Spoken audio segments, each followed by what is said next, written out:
I talk to people and they're like, yeah, I just want like everyone to have education and a good home, a living wage, and access to travel, whatever. I'm like, so that is socialism. That's like not even the most radical we could get. That's just like basic socialism. People are like, oh no, I'm not a socialist.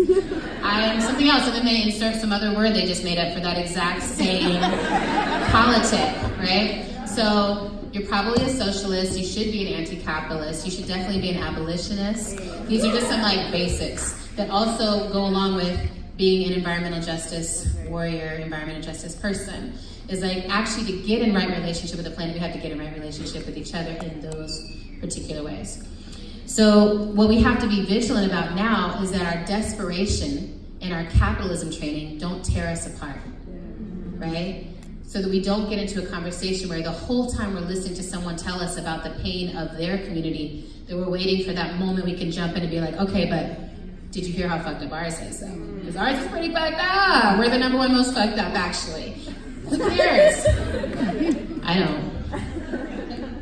So I want to affirm something that y'all have already done. I saw that you spent the whole first day in affinity groups. And sometimes affinity groups are fun and sometimes they're kind of like not, right? And this is, but I think it's actually one of the most important things for us to do is make sure we're getting, there's an idea that I like to play with called fractals, yeah? So in emergent strategy is the other, do y'all know about emergent strategy? Yes. Anybody not? Anybody like, I don't know, and I'd like to follow the conversation still. Okay, good. So, you can't make any assumptions. Or you can, but you're an ass. But emergent strategy is the way we look at the complex systems and patterns of the world, and how do we generate the complex systems and patterns that we want through relatively simple interactions like relationship, right? So we look at stuff like flocks of birds moving in these gorgeous murmurations, and the idea that it's not like one bird made out the plan and was just like, so then we're gonna like dip to the, it's not a choreographed murmuration, right? It's not like, you know, that was cuter than I thought it was gonna be. That was like, somebody call Beyonce! Okay. I like gonna choreograph a bird murmuration for Beyonce someday. I'm calling it into existence. But it's not like that actually, right? It's like they're actually in right relationship with each other, right? They're like, oh, we need to be a certain distance apart, but a certain distance in proximity so we can actually feel the changes. I think this is one of the things we're trying to learn how to do is how do we feel ourselves and then feel the changes of all the people around us. And then for me, this big question is how do we feel affinity and alliance and solidarity for each other that's not just about whiteness, right? And the moving against whiteness is not enough to give us solidarity. Yeah? Yeah? And then also, the absence of whiteness is not enough to make us a community. Yeah? In all of those cases, we're still centering whiteness so much. So much of what we have to practice is, what does it mean to be Black? What does it mean to be Indigenous? What does it mean to be Latinx? What does it mean to be Arab? What does it mean to be Asian, East Asian, South Asian? Like, how do we get specific about who we be, who we are, and are we in right relationship with each other? And I was reminded yesterday of that quote from Zora Neale Hurston, all skin folk ain't kin folk. You know what I'm talking about? So, you know when you meet that person where you're like, Black power. And they're like, yeah, totally, and like equity. And you're like, I'm totally, we should have equity too. But also revolution. Like, and you just feel yourself like kind of in that dance of like, you know, I'm okay if you're working in reform as long as you understand that reform should be heading towards revolution because the system is completely, thoroughly abominable, right? So I'm like, as long as you know that, you could do some reform, you could do a little bit of equity, but what's going to take is an actual redoing of the whole system, right? And we are the ones who are going to have to redo that, and we can begin by practicing with each other. So I wrote this down. So many of our own people are still either reaching for whiteness or Western and false solutions, right? They were like, oh, we could be the best Black in the room of whites, right? We could be taken so seriously and like given the funds and stuff. And we're still gonna die in that particular strategy. right? Because white folks love a good token. You know, they love a good token. It's like pumpkin spice latte and a token, right? A few of my favorite white things. So,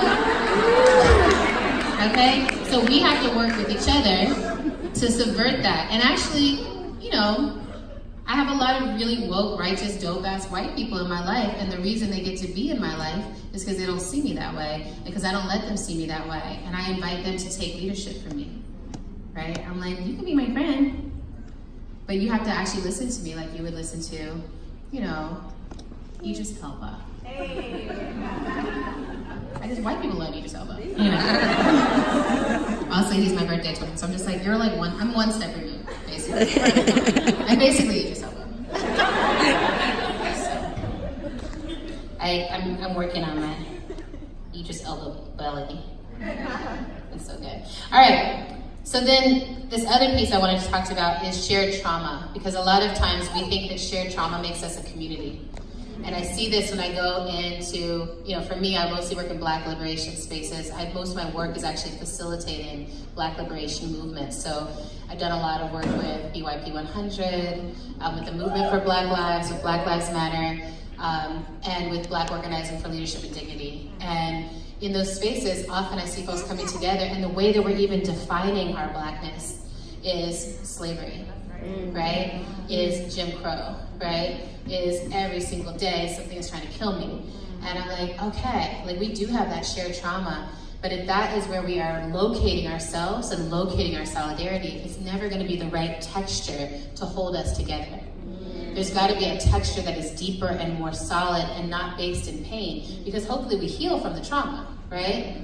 Hopefully we're able to be like, okay, that trauma happened, and I knit myself back together because I'm a resilient being, and I recovered my whole self, right? Last night I got to sit with Aisha Shahida Simmons, who made a film called No, that's all about ending rape culture.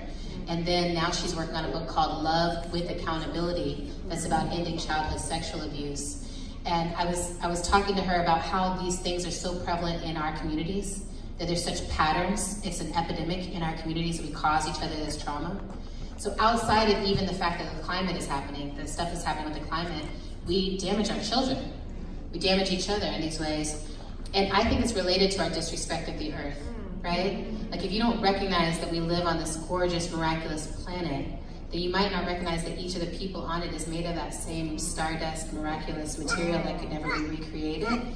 And you have to not understand miracles to damage another person the way we damage each other. Yeah? But we are resilient. We are incredibly resilient. We heal. I was on the pleasure activism tip. I've been thinking about the fact that some people really like to be flogged and whipped. And some of y'all are like, whoo, she just went too far. No, just listen to me. Some people really like it. It feels really good. And then I was thinking, like, what has it taken for us to recover from the experiences we had with whipping on this land to be Black people now who are like, flog me. No harder, right? I'm like, that level of resilience is what we have. Yeah? If you haven't had a good flogging, I don't know what to tell you. And if you're blushing right now, that's okay. That means you want it and you're embarrassed. So then when it talk, where's she gonna go now? I'm just kidding. That might be the hardest part for you, if you like hard things. All right, so when I talk about what is the texture that actually can hold us together, I don't think we want to get ourselves in a scenario where it has to be a total perfect analysis or a total healed body, right? Because even in this room, we probably have, as many people who are here, we have that many different analyses of the world that are informed by that many different lives that we've lived. And it's very hard to tell someone who's lived a life that has created an analysis that analysis is totally wrong. Even if it is wrong, it's going to take years to possibly hear that, right, and unlearn it. So I don't think we can wait for that. But I do think that we can create a texture that is strong enough to hold us if we're asking the right questions. I'm really big about the texture of questions. The texture of questions is curiosity. The texture of questions is, I don't actually know the answer yet. which to me is so much hotter than people who are like, I've got it all figured out, right? Because I'm like, no, you don't. We're still not free. So if you had it figured out, I would be free. That's just my standard for what you knowing things is, okay? So instead, I want to ask you some of the questions I'm sitting with that feel like these are the core questions for those of us who are trying to get in right relationship with the planet right now. One, what pre-exists our current collective trauma? And can we actually feel it, right? I feel like, Aisha, when you were performing, I was like, I can feel it. I feel that thing that pre-exists the trauma of this experience, this life, this relationship to the planet. I can feel that there was a time that my people, all of my people, were indigenous. That they had a right relationship to some part of this planet. I can feel that. We all need to be able to feel that for what's coming. Yeah? But that means we have to ask ourselves, what are all of our indigenous stories? And I had someone, a beautiful teacher, actually her name's Carla, she works with Movement Generation, you all might know her. If you don't, you should, she's the bomb, she's the best. And Movement Generation is, like, I stand for Movement Generation. I think that basically they're the leaders of the new next steps of our lives. But she said this, I was like, well, I don't have an indigenous story, I don't have one. I don't know more than 2 generations back on my father's side, maybe 3 on my mother's side, and neither of them lead back to an indigenous relationship to the planet. I don't have that. And she was like, oh, no. That displacement, that colonization that happened to your people, that is your indigenous story. That was done on purpose. That cord was severed on purpose, right? We are less powerful when we are not connected to land. It's easy to make us do almost anything when we are not connected to land, because then we never feel like we have enough. Because if you don't have the relationship to the planet, money's never going to give you what Earth can give you, okay? Money comes, it goes. We know that. We can feel the temporary nature of it, right? There's nothing like being connected and rooted to land. But if you can cut a whole people off from that, right? And you can take them some other place, where like, I literally don't even recognize the patterns of this land. How do I live here? This is a different hemisphere. What do I do, right? We're still trying to figure that out. So we have to ask ourselves, what are all of our indigenous stories? The next question or set of questions is, where are my people already in right relationship with the planet, right? I think so often we focus on where we're out of right relationship and like, that's cool, we are out of it in a lot of ways. But if we don't have any places where we're in right relationship, where do we begin? How can we start? So I'm like, to me, I look at y'all and I'm like, y'all are answers to that, right? Y'all are trying to figure out how to get back in right relationship. Y'all are people of color who go outside, right? And, I believe everything is nature. I think we build these things and these are our anthills, right? Like we construct structures around us, but it makes us forget sometimes that organic structures are already there for us. So look at who's leading. And to me, this is a place where indigenous leadership centers, right? Yeah, oh yeah. I mean, I like that back corner, just like, it is on indigenous peoples. So, and I'm gonna have a whole longer piece around just how do we learn to actually take indigenous people's leadership, because I think we love to do cursory, like, we are on indigenous land. Okay, now back to the program, right? And I'm like, hold on. So this piece to me is like, well, where are we in right relationship? And to me, indigenous peoples are the ones who have the leadership in that realm. And then we have to ask ourselves, where are we out of right relationship, right? And not pretend like because our communities are amazing and we love them, that they're doing things the right way, right? Sometimes we're messing up. And sometimes we're messing up in ways that really impact each other, right? Have y'all ever felt that where you're like, oh, that is a group of people of color and they just screwed our agenda, right? Dang, right? And maybe they did it in relationship to white money or power or, philanthropy will get us all jacked up. Then we want to ask ourselves, what are the dynamics between all of our people? And can we be honest about those dynamics? Are we feeling competitive towards each other? Are we feeling less than each other? Can we talk about the ways that white privilege is threading who gets resources and who gets seen and who doesn't? Yeah? And then how are I love when people are like, here's all the dynamics. Black and Latino folks are fighting in this way, Black and Indigenous